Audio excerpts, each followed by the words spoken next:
November 16th, 2022, approximately 5 a.m. All the street cats were fed and accounted for and given fresh food and fresh water. For whatever reason, they were more hungrier than they usually are today. I'm a writer, and when a writer writes a book, he doesn't usually think it's going to be a bestseller, especially if it's self-published. How's anyone going to know about it? It could be the best written book in the world, but if only a handful of uninfluential people read it, what good does it really do? I think about the many stories I wrote, read, and uploaded onto this TikTok app in the last 12 or 15 months, and I'm usually my hardest critic, but I gotta admit, I put some work in as far as my writing goes. I wrote more this year than any other year in my life. I filled 7 notebooks up this year, and the material isn't just going to sit in a shoebox collecting dust. It's already been published for the masses in a unique, easily digestible format, these videos here, and it's perfect for today's lack of attention span public. I'm benefiting from the Mark Twain quote, "A truly honest man never really has to keep track of what he says." And I went all out this year telling stories about growing up, my family or lack thereof, things I've learned, interesting situations I've been in. I told these stories in an entertaining manner and uploaded them here.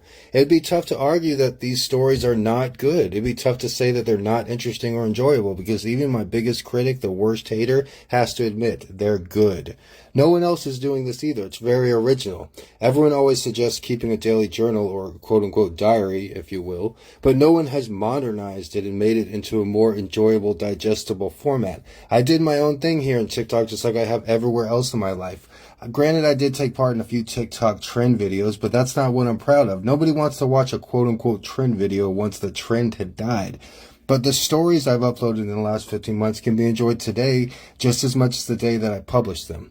The educational videos I made at different locations across Hawaii can be said the same thing. It doesn't matter if you watch them the day they came out or 5 years from now, they still offer the same amount of information and value. It is a bit offsetting when someone comes to my page and sees that I have 35,000 followers, but most of my videos haven't even broke 1,000 views.